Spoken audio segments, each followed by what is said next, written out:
अस्सलाम वालेकुम dear students. उम्मीद है आप सब लोग ठीक होंगे। ठीक है, आपकी छुट्टियां भी अच्छी गुजरी होंगी। उम्मीद है कि आप मेहनत कर रहे होंगे। ठीक है पढ़ाई की तरफ तवज्जो दे रहे होंगे। बहरहाल जी, हम अपने टॉपिक की तरफ आते हैं। हमारा जो चैप्टर है वो चैप्टर है जी 16, और इसमें हमने जो है वो चैप्टर 16 हमारे पास है अल्टरनेटिंग करंट। काफ़ी कम्प्लेक्स चैप्टर है, काफ़ी कम्प्लेक्स जो है वो हमारे पास इसके कंसेप्ट्स हैं, इसलिए ज़रा इसको जो है वो आपने गौर से समझने की कोशिश करनी है। क्योंकि जब से आप इलेक्ट्रिसिटी पढ़ रहे हो, आपने करंट पढ़ा है, जब से वो आपने डीसी करंट ही पढ़ा है। ठीक है जी। और एसी करंट जो है वो आपने नाम तो ज़रूर सुना होगा, लेकिन आपने एसी करंट सर्किट के अंदर कैसे मूव करता है या सर्किट के अंदर उसका क्या बिहेवियर है, ये आपने अभी तक नहीं पढ़ा होगा। क्योंकि काफ़ी कम्प्लेक्स है, इसलिए यहाँ से हमने स्टार्ट लेना है। पूरे चैप्टर के अंदर हमने एसी सर्किट डिस्कस करने हैं कि सर्किट के अंदर किस तरीके से जो है वो अल्टरनेटिंग करंट जो है वो मूव करता है, या क्या बिहेवियर शो करता है, या उसके आगे इफेक्ट्स क्या होते हैं। वो सारी बातें हम इस चैप्टर के अंदर जो है वो डिस्कस करेंगे। यानी कि अल्टरनेटिंग करंट का ही बिहेवियर हम सीखेंगे सर्किट के अंदर। ठीक है, तो इसलिए हम पहले तो अल्टरनेटिंग करंट की बेसिक कंसेप्ट्स को समझेंगे, ताकि हमें आगे जो है वो मज़ीद अच्छे तरीके से समझ आए। क्योंकि बहुत इंपॉर्टेंट लेक्चर है, क्योंकि अल्टरनेटिंग करंट का बेसिक कंसेप्ट समझना हमने, तो इसलिए हमें जो है वो फोकस करना है कि अल्टरनेटिंग करंट क्या होता है, क्या ख़ास बात है इसकी जो है वो डीसी करंट से इस जो अलग हो, इसको जो है वो हम डिस्कस करने जा रहे हैं। ऐसी कौन सी इसके अंदर स्पेशल बात है कि जो इसको जो है वो डीसी करंट से अलग करती है। तो वो इंशाल्लाह भी हम इस लेक्चर के अंदर सीखेंगे कि अल्टरनेटिंग करंट के अंदर ऐसी कौन सी स्पेशल बात है। लेकिन उससे पहले, डेफिनेशन से भी पहले, हम जो है वो कुछ टॉपिक पर बात करते हैं कि टॉपिक्स कौन कौन से हमारे पास जो आज हमने बेसिकली डिस्कस करनी है। दो चीज़ें डिस्कस करनी है, इंट्रोडक्शन टू एसी, ठीक है, और दूसरी है हमारे पास जी करेक्टरिस्टिक्स ऑफ एसी, वो भी हम इंशाल्लाह डिस्कस करेंगे। हमारे पास इंट्रोडक्शन टू एसी है जी, और उसके बाद है जी करेक्टरिस्टिक्स ऑफ एसी। तो इंट्रोडक्शन एसी में सबसे पहले तो मैं आपको पर्पस बताऊंगा कि पूरी वर्ल्ड के अंदर हम सबसे ज़्यादा अल्टरनेटिंग करंट क्यों यूज़ करते हैं as compared to DC current. ठीक है जी, अल्टरनेटिंग करंट इसलिए हम ज़्यादा यूज़ करते हैं क्योंकि इसकी ट्रांसफॉर्मेशन जो है वो ज़्यादा आसान है। ये इसका एडवांटेज है एसी करंट का, इसकी ट्रांसफॉर्मेशन बहुत ईजी है। वो इसलिए क्योंकि ट्रांसफार्मर जो है वो इसमें हमें जो है वो बहुत ज़्यादा हमारी हेल्प करता है इसको आगे ट्रांसफ़र करने में, और डीसी करंट को हम जो है वो ट्रांसफ़र नहीं कर सकते। एक्चुअली ये चीज़ हमने सीखनी थी चैप्टर नंबर से, जो प्रीवियस चैप्टर उसमें सीखनी थी। वो टॉपिक जो है वो due to smart syllabus skip किया हुआ है हमने। ठीक है जी, ट्रांसफार्मर का टॉपिक बड़ा फंडामेंटल टॉपिक था, तो आप समझ जाते वहाँ पर कि ट्रांसफार्मर किस तरीके से जो है वो इलेक्ट्रिसिटी को आगे सप्लाई करता है लेकिन बहरहाल जी, तो ये इसका बेसिक एडवांटेज है डीसी के ऊपर, और वर्ल्ड वाइड जो है वो इसका सबसे ज़्यादा इस्तेमाल करने की वजह भी यही है कि इसकी ट्रांसफॉर्मेशन बहुत ज़्यादा इजी है, जहाँ पर चाहें हम इसको पहुंचा सकते हैं इसका मतलब ये नहीं है कि डीसी करंट जो है उसका कोई एडवांटेज, डीसी करंट के भी बड़े एडवांटेजेस हैं। ठीक है जी, डीसी करंट स्मूथ रनिंग के लिए बहुत ठीक है, या डीसी करंट कोई पोर्टेबल करंट है, यानी कि आप मोबाइल अपनी पॉकेट में डाल के कहीं पे भी जा सकते हो। तो वो करंट, वो डीसी करंट उसकी बैटरी के अंदर होता है, इसका मतलब है कि डीसी करंट पोर्टेबल है। दोनों के एडवांटेजेस में से एडवांटेजेस हैं, लेकिन जो बेसिक इसका एडवांटेज यही है, और ज़्यादा इस्तेमाल जो है वो इसी करंट होता है। और उसके अंदर बेसिक रीज़न यही है कि इसकी ट्रांसफॉर्मेशन बहुत ज़्यादा इजी है। ठीक है, हम कहीं पर भी इसको जो है वो पहुंचा सकते हैं। आमतौर पर जहाँ पर इलेक्ट्रिसिटी प्रोड्यूस होती है वो बहुत दूर दराज इलाके होते हैं। ठीक है, क्योंकि वो डैम पर बनती है बेसिकली। ठीक है, या और भी उसके मतलब कि, लेकिन पॉपुलेशन वाले एरिया से बहुत दूर होती है, इसलिए पॉपुलेशन वाले एरिया में पहुंचाने के लिए जो है वो, उसके लिए जो है वो बहुत दूर दराज से जो है वो हम इसको जो है वो आगे ट्रांसफॉर्म करते हैं। ठीक है जी, तो उसमें फंडामेंटल रोल जो है वो प्ले करता है ट्रांसफार्मर। ठीक है जी, कभी क्लास में हम जो है ये भी आपको बताएंगे कि किस तरीके से ट्रांसफार्मर हमारी हेल्प करता है दूर दराज इलाके से यहाँ तक। क्योंकि हमारे टॉपिक नहीं, इसलिए हम यहाँ पर ये बात डिस्कस नहीं करेंगे कि किस तरीके से जो है वो ट्रांसफार्मर हमारी हेल्प करता है। मैं तो सिर्फ आपको एडवांटेज बता रहा हूँ कि एसी करंट का बेसिक एडवांटेज क्या है, ओवर डीसी करंट, ठीक है जी। तो बेसिक एडवांटेज जो है वो ट्रांसफॉर्मेशन है, ठीक है। तो ये तो हो गया हमारे पास इंट्रोडक्शन है। पहला उसका जो अभी हिस्सा के पर्पस, यानी कि हम क्यों ज्यादा इस्तेमाल करते हैं या हम अल्टरनेटिव करंट डिस्कस क्यों करने जा रहे हैं, उसकी बेसिक रीजन यही है कि हमारे कमर्शियल लेवल और डोमेस्टिक लेवल पर सबसे ज्यादा जो इस्तेमाल होता है करंट वो है अल्टरनेटिंग करंट। तो ये तो हमने सीख लिया जी कि हम अल्टरनेटिव करंट क्यों डिस्कस करने जा रहे हैं, ठीक है जी। एक और बात बेसिकली आपने ध्यान में रखनी है, अल्टरनेटिव करंट बार बार लफ्ज बोल रहे हैं, इसका मतलब ये नहीं कि अल्टरनेटिव वोल्टेज की बात नहीं हो रही, ठीक है। अगर यहाँ पर अल्टरनेटिव करंट की बजाय अल्टरनेटिव क्वांटिटीज की बात करें तो वो ज्यादा बेटर है। अल्टरनेटिव क्वांटिटीज में दो चीजें आती हैं, इस अल्टरनेटिंग करंट और अल्टरनेटिंग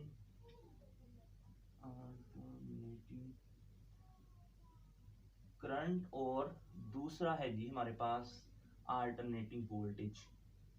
जब अल्टरनेटिंग क्वांटिटीज की बात हो तो आपने फौरन समझ जाना है कि दोनों चीजों की बात हो रही है और दोनों चीजों का सेम बिहेवियर होता है, ठीक है जी।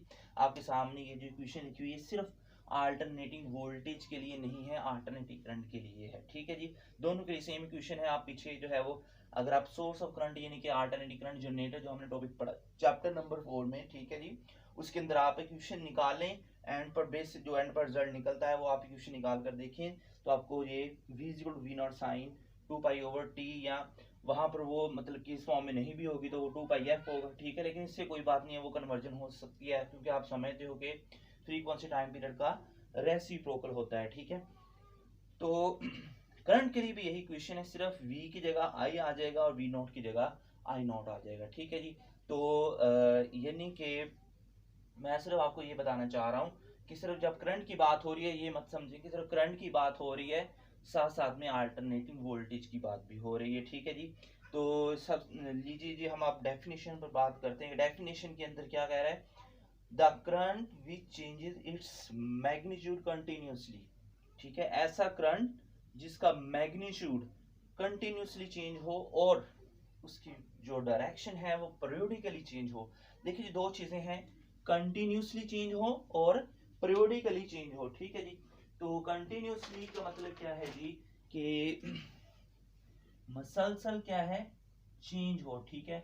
और पीरियोडिकली, पीरियोडिक से मुराद ये है कि कंटिन्यूसली डिस्क्रोटली, मतलब कि खास लम्हे के बाद डायरेक्शन चेंज हो, और ये पोलैरिटी जो उसका मैग्नीट्यूड है वो क्या है, मसलसल चेंज हो, क्योंकि हमने ओहम्स लॉ पढ़ा है V is equal to I R, V is equal to I R, ठीक है।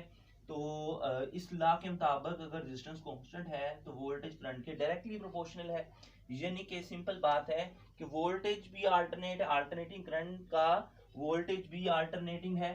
तो इसलिए हम यहाँ पर ये कहेंगे कि जो अगर उसका कंटिन्यूसली मैग्नीट्यूड चेंज किस वजह से हो रहा है, क्योंकि कंटिन्यूसली हमारे पास वोल्टेज है वो चेंज हो रहा है। कंटिन्यूसली जब वोल्टेज चेंज होगा तो करंट भी चेंज होगा, क्योंकि अकॉर्डिंग टू ओहम्स लॉ अगर रेजिस्टेंस कांस्टेंट है तो हमारे पास जो करंट है वो वोल्टेज के डायरेक्टली प्रोपोर्शनल होता है। मैंने अभी आपको बताया है कि सोर्स ऑफ वोल्ट जो हमारे पास एसी करंट है उसके लिए अगर हम वोल्टेज की इक्वेशन निकालें तो हमारे पास ये है, यानी कि टाइम के साथ साथ वोल्टेज भी चेंज हो रहा है और वो सामने आपके वेवफॉर्म उसकी बन रही है, ठीक है।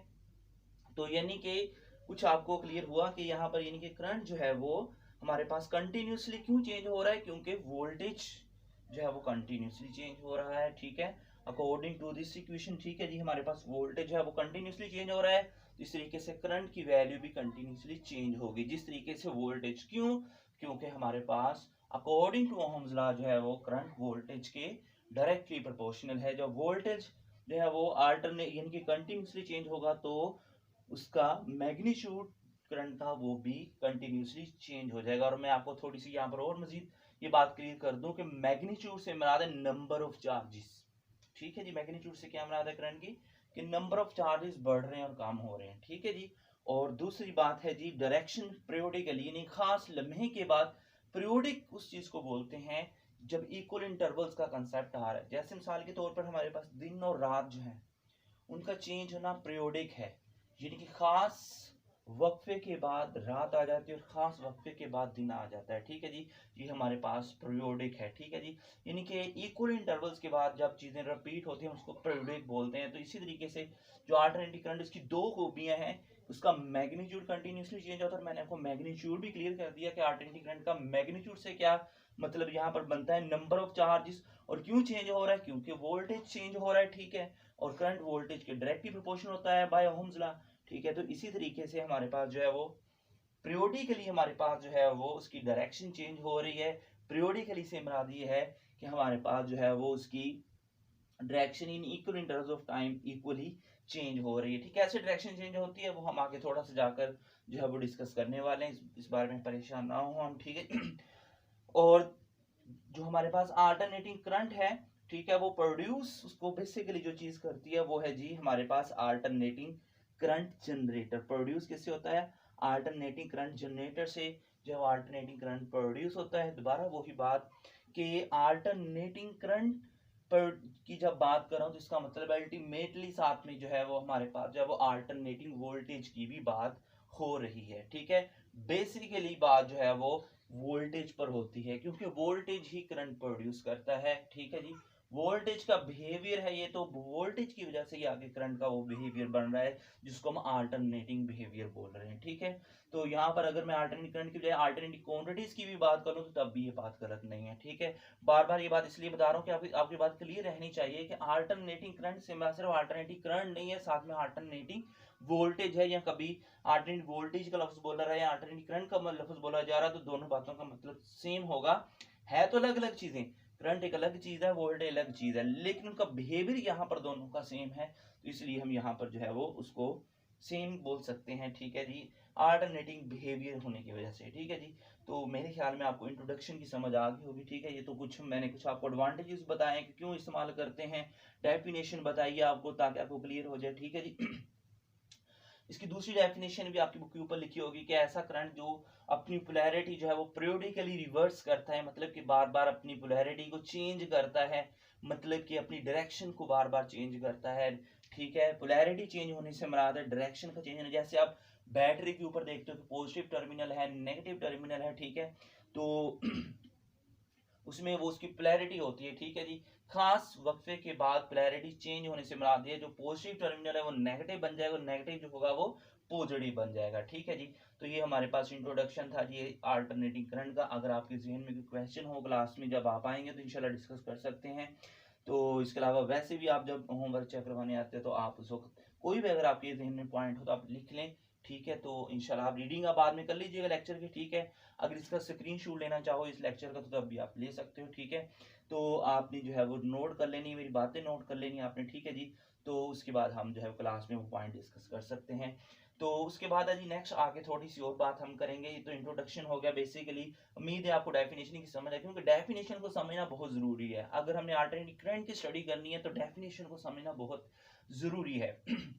तो इसी तरीके से आगे है जी हमारे पास कैरेक्टरिस्टिक्स ऑफ अल्टरनेटिंग करंट, ठीक है जी। कैरेक्टरिस्टिक्स में जो हमारे पास पहले नंबर पर चीज है वो है जी टाइम पीरियड है, फ्रीक्वेंसी है। लेकिन उससे पहले हम जो है चलें ठीक है जी, पहले टाइम पीरियड हम डिस्कस कर लेते हैं जी। टाइम पीरियड क्या होता है, वो टाइम जिसमें जो है वो करंट अपनी एक दफा डायरेक्शन को रिवर्स करता है। पहले ये थोड़ी फिगर समझते हैं। यहाँ पर ये हमारे पास जो है वो पहले हाफ साइकिल के लिए है। ये जो आपके सामने साइन लगा हुआ है, ये वाला साइन जो लगा हुआ है, ठीक है जी, ये साइन है जी अल्टरनेटिंग करंट का। और जो डीसी करंट का साइन होता है हमारे पास, सोर्स ऑफ डीसी करंट का जो साइन होता है वो होता है ये पॉजिटिव टर्मिनल और ये नेगेटिव टर्मिनल। ये डीसी का साइन है और ये हमारे पास किसका साइन है जी, अल्टरनेटिंग करंट के सोर्स का साइन है, ठीक है जी। और ये सर्किट है, इसमें एक रेजिस्टेंस लगी हुई है, ठीक है जी। पहले हाफ साइकिल में ये पॉजिटिव टर्मिनल था और ये नेगेटिव टर्मिनल था, ठीक है जी। करंट प्रोड्यूस होता है, ठीक है जी। अल्टरनेट करंट पीछे से प्रोड्यूस होता है और करंट की पोलैरिटी बढ़ती है, ठीक है। बढ़ने के बाद यहाँ से गुजरती है और जीरो हो जाती है, ठीक है। और दोबारा फिर करंट नीचे को यानी कि बढ़ती है, बढ़ के यहाँ पर आती है, फिर नीचे से वापस आना शुरू हो जाता है करंट। ये दूसरा हाफ साइकिल है, ठीक है जी। करंट यहाँ से भी फिर ये पॉजिटिव बन जाएगी और ये नेगेटिव बन जाएगी, यानी करंट की डायरेक्शन क्या हो जाएगी, पीरियोडिकली रिवर्स। जितनी देर ये इधर को मूव करेगा उतनी देर ही उसकी ऑपोजिट डायरेक्शन में मूव करेगा, ठीक है जी। इस तरीके से खास वक्त के वक्फों में करंट डायरेक्शन इधर से इधर को, फिर वापस इधर से इधर को, यानी कि करंट इधर को मूव करेगा फिर वापस से। और मजे की बात इसमें यह है कि इसमें ये अपनी जो है वो पोलैरिटी भी चेंज कर रहा है। इसमें से गुजरने वाला जो करंट है उसकी मिकदार, रेजिस्टेंस आर से गुजरने करंट की मिकदार भी चेंज हो रही है, और खास टाइम गुजरने के बाद डायरेक्शन भी रिवर्स हो रही है। ठीक है जी, ये इसका सर्किट के अंदर बिहेवियर है कि रेजिस्टेंस में से जो करंट गुजर रहा है उसकी मिकदार भी चेंज हो रही है, और खास वक्त के बाद उस रेजिस्टेंस में गुजरने करंट की डायरेक्शन भी चेंज हो रही है। आप यहाँ पर इस चीज को, जो करंट गुजर रहा है, आप यहाँ पर रेजिस्टेंस में से गुजरने वाले करंट के बिहेवियर पर गौर करें, बाकी सारे सर्किट को छोड़कर। ठीक है जी, तो यानी कि जो रेजिस्टेंस में से करंट गुजर रहा है उसकी जो पोलैरिटी भी चेंज हो रही है और साथ में उसकी डायरेक्शन भी चेंज हो रही है। ठीक है जी, तो आप रेजिस्टेंस में से गुजरने वाले करंट पर आप जो है वो अगर गौर करेंगे तो आपको ये पॉइंट मिल जाएगा। ठीक है जी, और टोटल जो आप देखें, टोटल साइकिल यानी कि या कह लें कि टोटल जो वो टाइम जिसमें उसने एक डायरेक्शन एक दफा रिवर्स की, पहले इधर को थी फिर उसके बाद डायरेक्शन उसने रिवर्स कर लिया। ठीक है जी, तो उस टाइम को क्या बोलते हैं जी, टाइम पीरियड बोलते हैं। ठीक है जी, और ये वैसे भी आप पहले भी इस चीज को समझते होंगे, एक साइकिल कंप्लीट होने के लिए रिक्वायर्ड टाइम वेव्स में आपने पढ़ा होगा, फर्स्ट ईयर में सिंपल हार्मोनिक मोशन में पढ़ा होगा। ठीक है जी, इसकी टाइम पीरियड उन चीजों की भी कैरेक्टरिस्टिक्स हैं। ठीक है जी, एक्टिव टाइम पीरियड उन चीजों की कैरेक्टरिस्टिक्स जो बार बार अपनी रिपीट करते हैं डायरेक्शन को, या बार बार अपनी जो बिहेवियर उसको रिपीट करते हैं। जो भी चीज का जैसे वेव वो भी बार बार रिपीट हो रही, क्योंकि वो उसमें पार्टिकल वाइब्रेटिंग मोशन में होते हैं। इसी तरीके सिंपल हार्मोनिक मोशन में भी टाइम पीरियड पढ़ा होगा, उसमें भी बार बार वो चीज रिपीट हो रही है, तो इसमें भी बार बार एक ही चीज रिपीट हो रही है। तो इसलिए टाइम पीरियड इस चीज का भी हमारे पास अल्टरनेटिंग करंट का भी एक कैरेक्टरिस्टिक्स है। ठीक है, और उसके बाद फ्रीक्वेंसी, वही बात कि उधर नंबर ऑफ वेव्स हैं, नंबर ऑफ वाइब्रेशन है। ठीक है जी, इधर नंबर ऑफ हमारे पास साइकिल्स हैं। ठीक है जी, कि एक सेकंड में नंबर ऑफ साइकिल जितनी कंप्लीट हो रहे हैं हम उसको क्या बोलते हैं, फ्रीक्वेंसी, और इसका यूनिट हर्ट्ज है। ठीक है, और पाकिस्तान के अंदर इसकी वैल्यू कितनी है जी, जो अल्टरनेटिंग करंट आमतौर पर ऑपरेट किया जाता है उसकी वैल्यू कितनी है जी, 50 हर्ट्ज। मेरे ख्याल में आपको टाइम पीरियड और फ्रीक्वेंसी की तो आराम से समझ आ गई होगी, और इस सर्किट की भी आपको समझ आ गई होगी। ठीक है जी, उसके बाद है जी मजीद आगे हमारे पास जी है जी कुछ सोर्स ऑफ एसी पर बात करते हैं कि सोर्स ऑफ एसी से प्रोड्यूस होने वाला जो करंट है हमारे पास, ठीक है जी, उसकी इक्वेशन हमारे पास है जी V is equal to we naught sine 2 pi over T. अब अगर आपको इस बारे में शुबा है कि इक्वेशन कहाँ से आ गई, तो आप अल्टरनेटिव करंट का जनरेटर जो है उसकी कैलकुलेशन निकालें, तो ऑटोमेटिकली उसके अंदर आपको कैलकुलेशन के अंदर ये ड्राइव होता हुआ फार्मूला, यानी कि इस बारे में आप परेशान ना हो कि ये फार्मूला कहाँ से आ गया, हमने पढ़ा नहीं है। अल्टरनेटिव करंट जनरेटर जो उसमें प्रोड्यूस होने वाला जो करंट था उसके लिए हमने जो है वो मैथमेटिकली प्रूव किया था, ये वाला फार्मूला जो वोल्टेज के लिए करंट के लिए भी किया था। सिर्फ कोई फर्क नहीं है, सिर्फ वी की जगह आई और इधर वी नॉट की जगह आई नॉट आ जाएगा। ठीक है जी, और ये एक साइनोसाइडल इक्वेशन है। अगर आप जो है वो सिंपल हार्मोनिक मोशन के लिए यही इक्वेशन होती है, लेकिन वहां पर क्या आ रहा था सिंपल हार्मोनिक मोशन में, x is equal to x naught sine omega t, और ओमेगा की वैल्यू यहाँ पर क्या बनती है 2 पाई ओवर टी, तो ये इक्वेशन क्या बन जाएगी x naught sine 2 pi over T into T.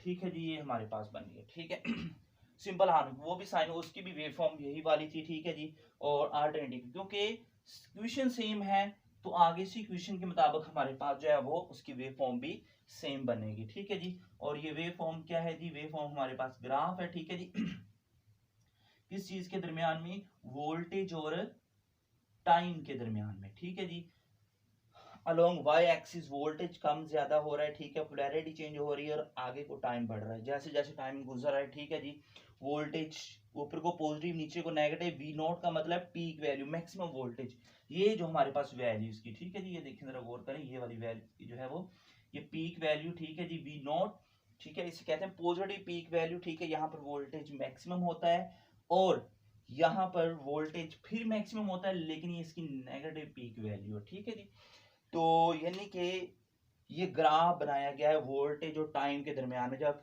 Alternating current के लिए वोल्ट टाइम के दरमियान ग्राफ बनाया गया तो हमारे पास ये ग्राफ हासिल हुआ जो आपको रेड कलर की लाइन में नजर आ रहा है, और इस ग्राफ को कहते हैं जी साइनोसाइडल ग्राफ या साइनोसाइडल वेव फॉर्म।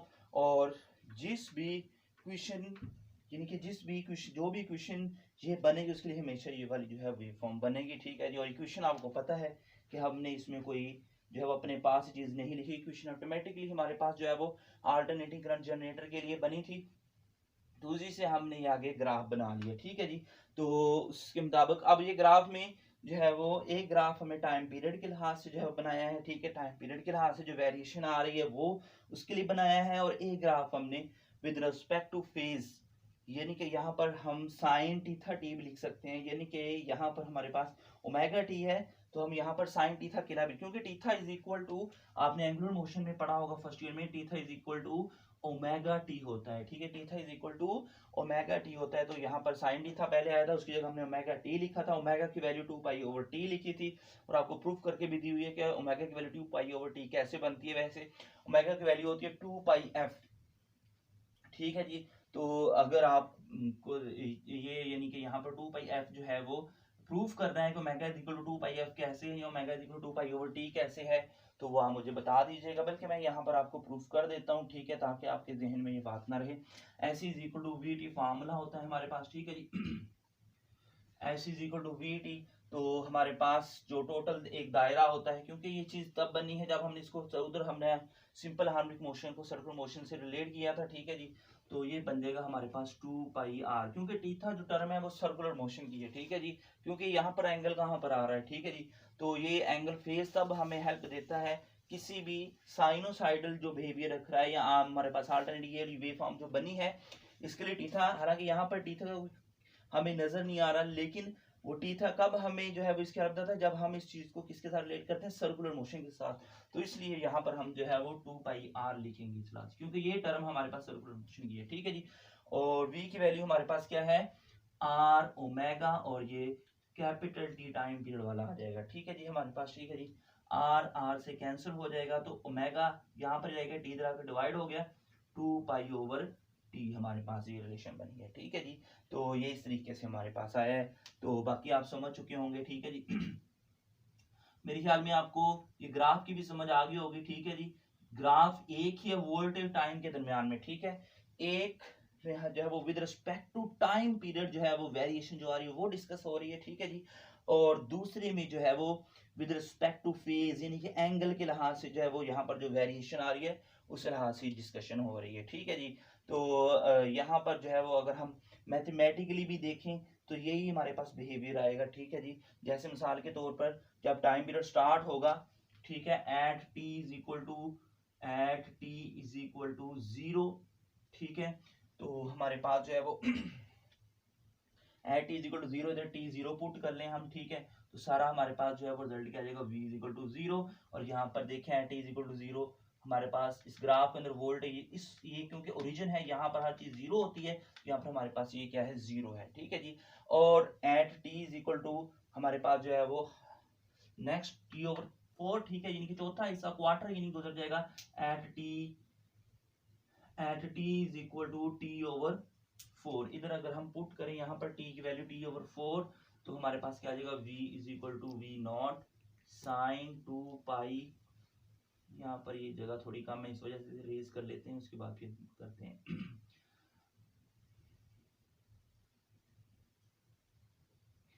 तो यहाँ पर जो है वो हम वैल्यू पुट करेंगे, v is equal to we naught sine 2 pi over T, और इधर वैल्यू कितनी है जी, टी ओवर 4, ये टी से कैंसिल हो जाएगा, ठीक है जी।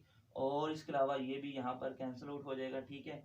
तो हमारे पास जो है वो sine v is equal to we naught sine pi over 2 answer आ जाएगा, और पाई ओवर 2 का मतलब होता है 90, और साइन पाई ओवर 2 की वैल्यू 1 हो जाएगी। इस तरीके से v इज इक्वल टू क्या हो जाएगा, v नॉट हो जाएगा, ठीक है जी। तो आप देखें यहाँ पर एट टी ओवर 4 जो है वो हमारे पास फेज कितना आया, पाई ओवर 2, ठीक है। तो इस तरीके से हमारे पास ये मैक्सिमम वैल्यू देखें, पाई ओवर 2 पर क्या है मैक्सिमम वैल्यू, इधर टी ओवर 4 पर मैक्सिमम और इधर पाई ओवर 2 पे मैक्सिमम वैल्यू, ठीक है। इसी तरीके से आप वैल्यूज रख के पुट करके चेक करते जाएं, तो आपके पास ये same to same according to this wave जो है वो रिजल्ट आ जाएगा, यानी कि इधर पाई भी आ जाएगा, आप इधर पुट करेंगे value T is equal to जो भी, नेक्स्ट आगे टी ओवर 2 बन जाएगी, हाफ साइकिल हो जाएगा, ठीक है, 0 रिजल्ट आ जाएगा। इसी तरीके से 3 टी ओवर 2 पुट कर लें, ठीक है, इसी तरीके से एंड पर आप जो है वो टोटल टी पुट कर लें, तो आपके पास ये सारे का सारा रिजल्ट आ जाएगा। और यानी कि यहाँ पर इस वेव फॉर्म को लेकर हमने, यहाँ पर इस वेव फॉर्म के अंदर भी हमने अल्टरनेट करंट का बिहेवियर, ठीक है, ये बिहेवियर किसी सर्किट के अंदर नहीं है, हमने वैसे ही ग्राफ के अंदर अल्टरनेटिव करंट का बिहेवियर डिस्कस किया है, ठीक है। अगर आप कहेंगे ये सर्किट के अंदर भी ये बिहेवियर है, वो एक अलग चीज है, ठीक है, उसको अलग तरीके से समझेंगे हम, ठीक है। ये है कि अगर हम ग्राफ के अंदर, ग्राफ कौन सा है, वोल्टेज टाइम के दरमियान में ग्राफ बनाए, तो फिर हमें जो है वो ये बिहेवियर मिलेगा। ग्राफ के अंदर जो इसका बिहेवियर है, या वैसे हम कह लें मैथमेटिकल बिहेवियर जो है, वो हमने यहाँ पर डिस्कस किया है, उसको सिंपल वे में समझने के लिए, ठीक है जी। तो अगर आपके जहन में, आप यहाँ तक रीडिंग कीजिएगा, ठीक है जी। बुक के लेक्चर समझने के बाद स्क्रीनशॉट लेना है, स्क्रीनशॉट लेना है, ठीक है जी। तो अगर किसी पॉइंट आपके जहन में रह जाए तो आप मेरे साथ क्लास में डिस्कस करना है, आप कर लीजिएगा, ठीक है जी। और वरी होने की ज़रूरत नहीं है, जो भी आपके जहन में क्वेश्चन होगा इंशाल्लाह हम क्लास में डिस्कस कर लेंगे। तो उम्मीद है कि आपको कुछ ना कुछ हद तक जो है वो समझ आ गई होगी। अस्सलाम वालेकुम।